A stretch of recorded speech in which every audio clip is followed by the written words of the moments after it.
Assalamualaikum warahmatullahi wabarakatuh. Salam sehat dan penuh semangat untuk Bapak dan Ibu yang saya hormati. Bapak Ibu pernah merasa kaki terasa berat untuk melangkah di pagi hari? Mengapa setiap bangun tidur, langkah pertama justru terasa goyah, bahkan kadang-kadang seperti tidak bertenaga? Saya sering mendapat pertanyaan seperti itu dari para pasien usia lanjut yang datang ke klinik. Mereka tidak mengalami cedera, tidak memiliki riwayat stroke, dan tekanan darah mereka pun tergolong normal. Tapi entah mengapa, setiap pagi kaki terasa lemas, sulit berdiri lama, dan mudah gemetar.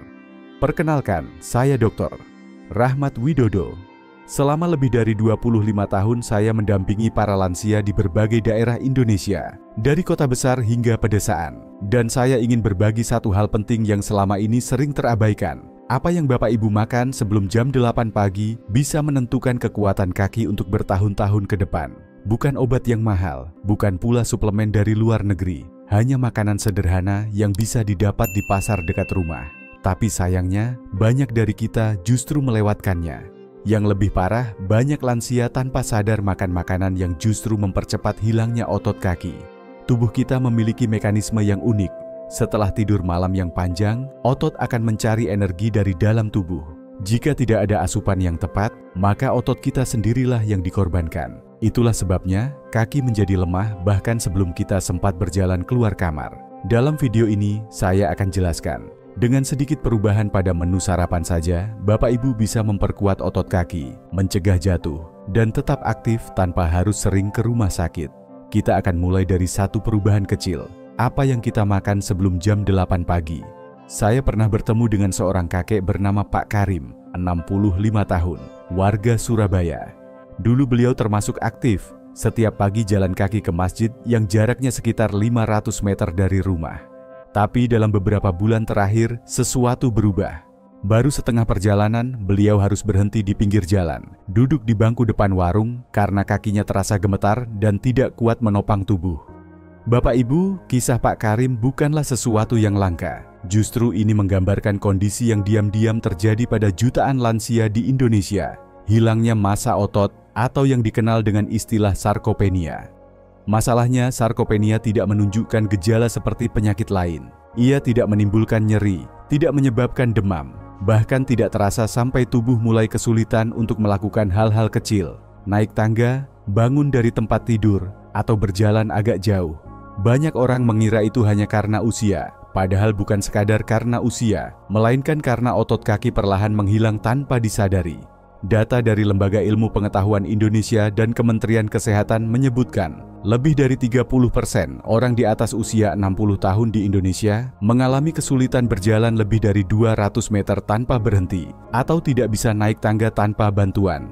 Angka ini tergolong tinggi dan cenderung meningkat setiap tahunnya. Yang lebih mengkhawatirkan, hilangnya otot kaki berhubungan langsung dengan risiko jatuh, patah tulang, hingga ketergantungan total kepada keluarga. Dan ini tidak hanya terjadi di kota besar. Justru di daerah pedesaan, tempat aktivitas harian masih mengandalkan fisik, banyak lansia tidak menyadari bahwa tubuh mereka sudah melemah, hingga akhirnya jatuh dan harus dirawat. Tapi kabar baiknya, proses ini bisa diperlambat, bahkan dibalik. Bukan dengan obat-obatan mahal, tapi dengan cara makan yang lebih tepat sejak pagi hari. Kita akan bahas bagaimana sarapan yang sederhana bisa menjadi kunci untuk menjaga kekuatan kaki hingga usia lanjut. Selama lebih dari 2 dekade, saya mendampingi para lansia dari berbagai latar belakang. Petani di Temanggung, pensiunan guru di Yogyakarta, hingga ibu rumah tangga di Makassar. Saya menemukan satu pola yang berulang. Hampir semua lansia dengan otot kaki yang melemah memiliki kebiasaan yang sama, melewatkan sarapan atau hanya minum kopi serta makan camilan manis di pagi hari. Padahal justru di saat bangun tidur, tubuh kita paling membutuhkan asupan bergizi. Setelah tidur selama 7-8 jam, tubuh berada dalam kondisi puasa panjang. Untuk tetap berfungsi, tubuh akan mencari sumber energi. Jika tidak ada makanan masuk dalam waktu 1-2 jam setelah bangun, maka protein dari ototlah yang akan dipecah untuk memenuhi kebutuhan energi dasar. Sayangnya, otot kaki, karena ukurannya yang besar, sering menjadi sasaran utama. Inilah sebabnya mengapa banyak lansia merasa kaki lemas, sulit berdiri lama, dan mudah jatuh. Padahal tidak sakit apa-apa, bukan karena usianya, tapi karena tubuh mengorbankan otot kaki setiap pagi demi bertahan. Sebuah studi dari Fakultas Kedokteran Universitas Gadjah Mada menemukan bahwa lansia yang mengonsumsi cukup protein dalam 1 jam setelah bangun tidur mengalami peningkatan kekuatan otot hingga 27% hanya dalam waktu 6 minggu. Hasil yang sangat signifikan hanya dari perubahan kecil di pagi hari. Sarapan bukan hanya soal kenyang, tapi soal menjaga otot dan mempertahankan kemandirian hidup. Karena begitu otot kaki melemah, kita bukan hanya sulit berjalan, tapi juga mulai kehilangan kendali atas tubuh dan kehidupan sehari-hari. Mari kita lanjutkan dengan satu kisah nyata yang menunjukkan bagaimana perubahan sederhana di pagi hari bisa mengubah hidup seorang lansia. Pak Soeharto adalah seorang pensiunan petani dari pinggiran kota Bandung. Usianya 70 tahun, tubuhnya masih tampak tegap. Tapi beberapa bulan lalu, beliau mulai mengeluhkan sesuatu yang mengganggu setiap malam. Kram di betis yang menyakitkan, kadang sampai membuatnya terbangun pukul 2 dini hari. Kondisi siangnya pun tidak jauh lebih baik. Beliau mulai kesulitan menaiki anak tangga kecil di depan rumah. Lututnya terasa berat, dan setiap naik 2 langkah, harus berhenti sejenak untuk menarik napas. Padahal dulu, Pak Soeharto terbiasa membawa hasil panen dari kebun tanpa mengeluh lelah. Putrinya yang tinggal di kota kemudian membawanya untuk berkonsultasi ke klinik. Setelah melihat pola makan hariannya, kami menemukan bahwa beliau hanya minum kopi dan makan pisang goreng sebagai sarapan. Hampir tidak mengandung protein, karbohidrat kompleks, maupun mineral yang mendukung kerja otot. Kami menyarankan satu perubahan kecil, sarapan dengan telur rebus dan bubur kacang hijau tanpa gula, ditambah sedikit wijen sangrai sebagai taburan. Tidak perlu mahal, tidak perlu impor. 4 minggu kemudian, Pak Soeharto kembali ke klinik dengan wajah cerah. Beliau sudah bisa jalan keliling halaman rumah tanpa merasa lelah. Dan yang paling menggembirakan, tidak ada lagi kram di malam hari. "Saya merasa kaki ini kembali milik saya," kata beliau sambil tersenyum. "Dulu saya takut jatuh, sekarang saya bisa bantu istri siram tanaman lagi." Perubahan kecil di pagi hari ternyata mampu mengembalikan rasa percaya diri seorang pria lanjut usia. Dan kisah ini bukan satu-satunya. Banyak lansia bisa mengalami hal yang sama, asal tahu apa yang harus dimakan setiap pagi. Pernahkah Bapak Ibu bertanya, makanan apa yang paling murah, paling gampang ditemukan, tapi justru paling kuat menjaga otot kaki? Bukan daging, bukan susu mahal. Jawabannya adalah telur rebus dan kangkung rebus. Telur merupakan sumber protein lengkap yang sangat mudah diserap oleh tubuh. 1 butir telur mengandung semua jenis asam amino esensial yang dibutuhkan otot untuk memperbaiki diri setelah semalaman tanpa asupan. Kuning telurnya juga kaya akan vitamin B12 dan leucin, 2 zat penting yang membantu pembentukan otot baru, terutama di bagian tungkai bawah. Kombinasi terbaik dari telur rebus adalah kangkung rebus. Sayuran ini tidak hanya murah dan mudah diolah, tetapi juga kaya magnesium, mineral penting untuk mencegah kram otot, melancarkan aliran darah ke kaki, dan mendukung fungsi saraf. Saya sering menyarankan menu ini untuk para pasien lansia saya di Temanggung dan Wonosobo. Banyak dari mereka awalnya ragu karena merasa terlalu sederhana, tapi justru itu keunggulannya, murah, bersih, dan sangat efektif. Sebuah studi dari Universitas Airlangga menunjukkan bahwa lansia yang rutin mengonsumsi 2 butir telur per hari selama 8 minggu mengalami peningkatan kekuatan otot tungkai bawah secara signifikan tanpa perlu suplemen tambahan. Bagi Bapak Ibu yang selama ini hanya sarapan dengan nasi putih dan lauk berminyak, cobalah mengganti menu pagi dengan 2 butir telur rebus dan sepiring kecil kangkung rebus. Selain membantu menjaga kekuatan otot kaki, menu ini juga mendukung keseimbangan tubuh dan mengurangi risiko jatuh. Dan yang terpenting, semua bahan bisa ditemukan di dapur rumah atau pasar dekat rumah. Tidak ada alasan untuk menunda lagi. Apakah Bapak Ibu masih ingat aroma bubur kacang hijau yang mengepul hangat di pagi hari? Wangi daun pandan, hangat uapnya, dan rasa lembutnya yang menyentuh perut kosong setelah bangun tidur. Banyak dari kita mungkin mengira ini hanya makanan nostalgia. Padahal di balik kesederhanaannya, bubur ini menyimpan manfaat besar untuk menjaga kekuatan otot kaki. Kacang hijau mengandung protein nabati yang mudah dicerna serta dilengkapi dengan vitamin B1, B9, folat, dan zat besi. Semua zat ini membantu pembentukan jaringan otot, memperbaiki sel yang rusak, serta mendukung sistem saraf agar tetap seimbang, terutama pada lansia yang rentan kram dan kelelahan otot. Agar manfaatnya lebih lengkap, saya sering menyarankan menambahkan taburan wijen sangrai ke atas bubur. Wijen bukan hanya menambah aroma gurih, tapi juga kaya akan kalsium, magnesium, dan antioksidan. Ketiganya penting untuk mempertahankan kepadatan otot dan mencegah pengeroposan tulang. Bubur kacang hijau ini juga cocok untuk lansia yang sudah mulai sulit mengunyah makanan padat. Teksturnya lembut, bisa dikonsumsi hangat, dan tidak menyebabkan perut kembung bila tidak diberi gula berlebih. Salah satu pasien saya di Purworejo, seorang ibu berusia 68 tahun, rutin mengonsumsi bubur kacang hijau tanpa gula setiap pagi. Dalam 2 bulan, keluhan kram malamnya berkurang drastis, dan ia mulai berani berjalan keliling halaman tanpa rasa takut jatuh. Seringkali, kekuatan bukan berasal dari makanan luar negeri, melainkan dari semangkuk bubur hangat yang sederhana di warung depan rumah. Bubur kacang hijau dengan wijen sangrai bisa menjadi awal hari yang penuh tenaga, terutama bagi kaki yang ingin tetap kuat hingga usia senja. Sejumlah pasien lansia yang datang ke klinik saya mengeluhkan kram kaki pada malam hari, terutama menjelang dini hari. Banyak di antara mereka sudah mencoba berbagai minyak gosok, bahkan suplemen mahal. Namun yang mengejutkan, keluhan tersebut mulai berkurang hanya dengan rutin mengonsumsi 1 buah pisang di pagi hari. Pisang kepok, terutama yang tingkat kematangannya sedang, tidak terlalu lembek, mengandung kalium dalam jumlah tinggi. Kalium adalah mineral yang sangat dibutuhkan oleh otot untuk berkontraksi secara seimbang. Jika tubuh kekurangan kalium, sinyal saraf ke otot bisa terganggu dan memicu kram, kejang, atau rasa lelah mendadak pada kaki. Selain kalium, pisang juga mengandung vitamin B6 yang mendukung kerja sistem saraf perifer, yaitu saraf-saraf yang mengatur pergerakan otot kaki dan tangan. Ini alasan mengapa 1 buah pisang di pagi hari dapat membantu kaki lebih stabil dan tidak mudah gemetar saat berjalan. Namun, tidak semua orang cocok mengonsumsi pisang dalam jumlah besar. Untuk bapak ibu yang memiliki diabetes atau gangguan ginjal, sebaiknya memilih pisang yang belum terlalu matang dan mengonsumsinya dalam jumlah terbatas, cukup setengah hingga 1 buah, dan dikombinasikan dengan makanan berprotein atau berserat. Waktu terbaik untuk makan pisang adalah sekitar 30-60 menit setelah sarapan utama. Pisang tidak dianjurkan sebagai satu-satunya menu sarapan, karena tubuh tetap membutuhkan asupan protein dan lemak sehat demi menjaga keseimbangan energi. 1 buah pisang mungkin terlihat sederhana, tapi bagi otot kaki yang mulai menua, ini bisa menjadi pembeda antara melangkah dengan mantap atau terhuyung saat keluar rumah. Jangan remehkan kekuatan buah lokal yang satu ini. Di banyak sudut kampung, dari pasar pagi di Yogyakarta sampai warung kecil di Banyuwangi, tempe selalu hadir dalam setiap lembar daun pisang atau gorengan hangat.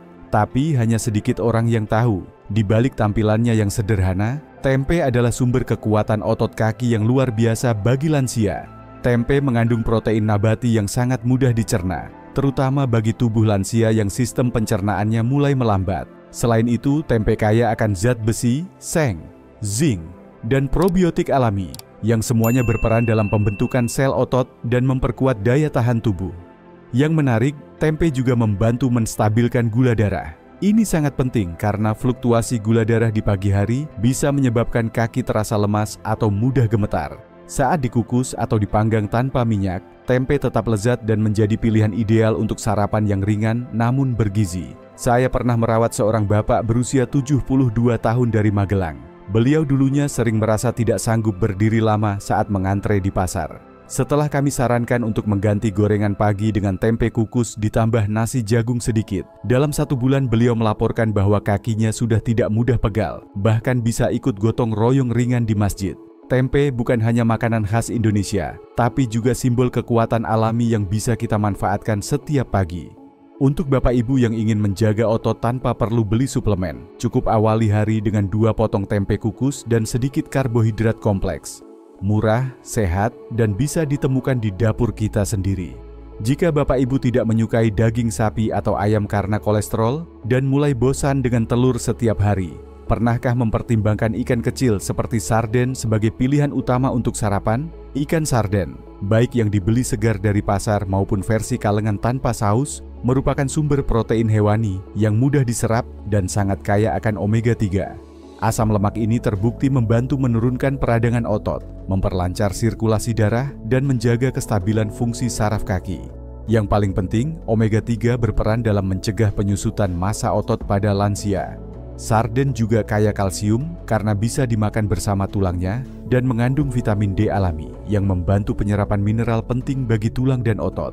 Agar lebih mengenyangkan dan tetap berserat, ikan sarden kukus sebaiknya disantap bersama nasi jagung, makanan khas Jawa Tengah dan Jawa Timur yang mulai ditinggalkan, padahal sangat bermanfaat. Nasi jagung rendah gula, tinggi serat, dan mengandung vitamin B1 yang mendukung keseimbangan sistem saraf perifer. Salah satu pasien saya di Blora yang sering mengalami kesemutan di kaki setiap pagi mulai rutin sarapan dengan sarden kukus dan sedikit nasi jagung. Hanya dalam 3 minggu, ia merasa kakinya lebih stabil saat turun dari tempat tidur dan tidak lagi gemetar saat berdiri lama. Untuk Bapak Ibu yang ingin sarapan sehat tapi tetap sesuai lidah Nusantara, kombinasi sarden dan nasi jagung bisa menjadi pilihan tepat, sederhana, padat gizi, dan mudah dibuat di rumah. Tidak perlu khawatir soal harga, yang penting adalah konsistensi dan cara penyajian yang bersih. Saat masih kecil, setiap kali saya berlibur ke rumah nenek di desa, pagi saya selalu diawali dengan semangkuk ubi jalar kukus hangat. Kadang hanya ditaburi sedikit garam dapur. Saya menganggap itu camilan kampung biasa, murah, mengenyangkan, dan seadanya. Namun puluhan tahun kemudian saya baru menyadari, itulah salah satu menu terbaik untuk menjaga kekuatan otot kaki di usia lanjut. Ubi jalar, terutama yang berwarna kuning atau ungu, merupakan karbohidrat kompleks yang melepaskan energi secara perlahan. Ini sangat berbeda dengan nasi putih atau makanan manis yang cepat diserap dan cepat hilang tenaganya. Dengan konsumsi ubi jalar di pagi hari, tubuh memiliki cadangan energi stabil, sehingga otot kaki tidak mudah lelah saat digunakan untuk berjalan atau berdiri lama. Selain itu, ubi jalar juga kaya akan kalium, vitamin C, dan antioksidan yang membantu memperbaiki sel otot dan mengurangi risiko peradangan. Untuk menjaga keseimbangan cairan tubuh dan mencegah kram, menu ini bisa ditambah sedikit garam dapur beriodium. Meski terdengar sepele, yodium dan natrium dalam jumlah tepat sangat penting untuk menjaga fungsi saraf dan kontraksi otot tetap seimbang, terutama saat tubuh berkeringat atau setelah tidur panjang. Banyak orang tua yang takut makan garam karena tekanan darah. Hal itu benar jika dikonsumsi berlebihan, terutama dalam bentuk garam tersembunyi dari makanan olahan. Tapi sedikit garam dapur beriodium di pagi hari justru membantu menstabilkan elektrolit, apalagi bila dikombinasikan dengan air hangat saat bangun tidur. Studi dari Universitas Padjadjaran menunjukkan bahwa lansia yang sarapan dengan ubi jalar kukus dan asupan mineral seimbang memiliki nilai keseimbangan tubuh 32% lebih baik dibandingkan yang hanya minum teh manis atau makan roti tawar di pagi hari. Waktu terbaik untuk mengonsumsi menu ini adalah sekitar 30 menit setelah bangun tidur sebelum memulai aktivitas fisik. Cukup setengah buah ubi jalar ukuran sedang, dikukus tanpa gula, dan ditaburi sedikit garam. Murah, lezat, dan lebih dari sekadar nostalgia. Ini adalah bahan bakar alami untuk kaki yang kuat dan hidup yang tetap mandiri. Bapak Ibu, makanan memang penting. Namun seringkali saya temukan bahwa yang paling menentukan kekuatan kaki lansia bukan hanya dari makanan yang dikonsumsi, melainkan dari apa yang dilakukan dalam 15 menit pertama setelah bangun tidur. Kebiasaan kecil, tapi dampaknya besar. Coba ingat-ingat kembali saat bangun tidur pagi ini. Apakah Bapak Ibu langsung berdiri dari tempat tidur? Atau sempat duduk sejenak, menarik napas pelan, lalu mulai menggerakkan kaki sebelum berdiri? Jika langsung berdiri, itu bisa menjadi salah satu penyebab rasa pusing atau goyah yang kadang muncul secara tiba-tiba. Tubuh kita butuh transisi. Duduklah terlebih dahulu, gerakkan jari-jari kaki, goyangkan pergelangan kaki, lalu berdirilah secara perlahan. Ini memberi waktu bagi tekanan darah untuk stabil, sehingga kaki tidak kehilangan tenaga mendadak.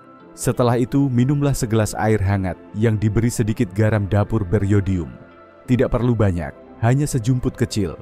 Kombinasi air hangat dan mineral ringan ini dapat menggantikan cairan tubuh yang hilang selama tidur, menjaga otot agar tidak cepat lelah, dan mencegah kram. Bapak Ibu juga bisa berdiri dekat kursi, lalu perlahan-lahan mencoba berdiri dengan satu kaki, sambil berpegangan. Tidak usah terlalu lama, cukup 1 menit di tiap sisi. Latihan ini sangat baik untuk melatih keseimbangan dan kekuatan otot tungkai bawah, terutama pada usia 60 ke atas yang mulai merasa lutut tidak stabil. Jika ada halaman atau sinar matahari pagi yang masuk ke dalam rumah, manfaatkanlah sebaik mungkin. Berjemur sebentar saja, 5-10 menit sebelum jam 8. Sinar matahari pagi membantu tubuh memproduksi vitamin D alami yang sangat dibutuhkan untuk menjaga kekuatan otot dan tulang. Dan satu hal yang jangan dilupakan, usahakan untuk makan dalam waktu 1 jam setelah bangun. Jangan menunggu sampai jam 9 atau 10. Tubuh yang dibiarkan kosong terlalu lama akan mengambil energi dari otot sendiri, sehingga justru mempercepat melemahnya otot kaki. Semua kebiasaan ini tidak butuh biaya, tidak perlu alat khusus, tapi efeknya sangat nyata. Kekuatan kaki, langkah yang stabil, dan hidup yang mandiri di usia lanjut, semuanya bisa dimulai sejak pagi ini. Bapak dan Ibu yang saya hormati, kaki lemah bukan karena usia. Kaki menjadi lemah karena kita belum tahu cara merawatnya dengan benar. Tapi sekarang, setelah mendengar semua yang sudah kita bahas bersama, Bapak Ibu sudah punya bekal. Bukan hanya bekal informasi, tapi juga harapan. Dengan 5 menu sarapan sederhana, telur rebus, bubur kacang hijau, pisang kepok, tempe kukus, dan ikan sarden dengan nasi jagung, serta 5 kebiasaan ringan di pagi hari, Bapak Ibu dapat mengembalikan kekuatan otot kaki hanya dalam beberapa minggu. Tidak perlu menunggu sampai jatuh dulu baru bertindak. Tidak perlu menunggu ke rumah sakit baru sadar bahwa kaki adalah penopang kemandirian kita yang paling utama. Saya ingin bertanya, jika besok pagi Bapak Ibu hanya bisa memilih 1 menu untuk menjaga kekuatan kaki, kira-kira menu mana yang akan dipilih? Atau mungkin Bapak Ibu punya resep atau kebiasaan pagi lain yang selama ini membantu menjaga tubuh tetap bugar? Silakan tulis di kolom komentar. Saya akan membaca satu persatu, karena bisa saja cerita Bapak Ibu menginspirasi lansia lainnya di seluruh Indonesia. Jika video ini bermanfaat, jangan lupa tekan tombol suka, bagikan kepada teman sebaya, dan subscribe agar tidak ketinggalan video berikutnya seputar kesehatan lansia yang praktis dan penuh harapan. Mari kita mulai dari pagi ini, dari dapur sendiri, bukan dari obat-obatan, bukan dari rumah sakit. Semoga Bapak Ibu selalu sehat dan tetap kuat melangkah setiap hari. Wassalamualaikum warahmatullahi wabarakatuh. Salam hangat dan semangat selalu dari saya Dr. Rahmat Widodo.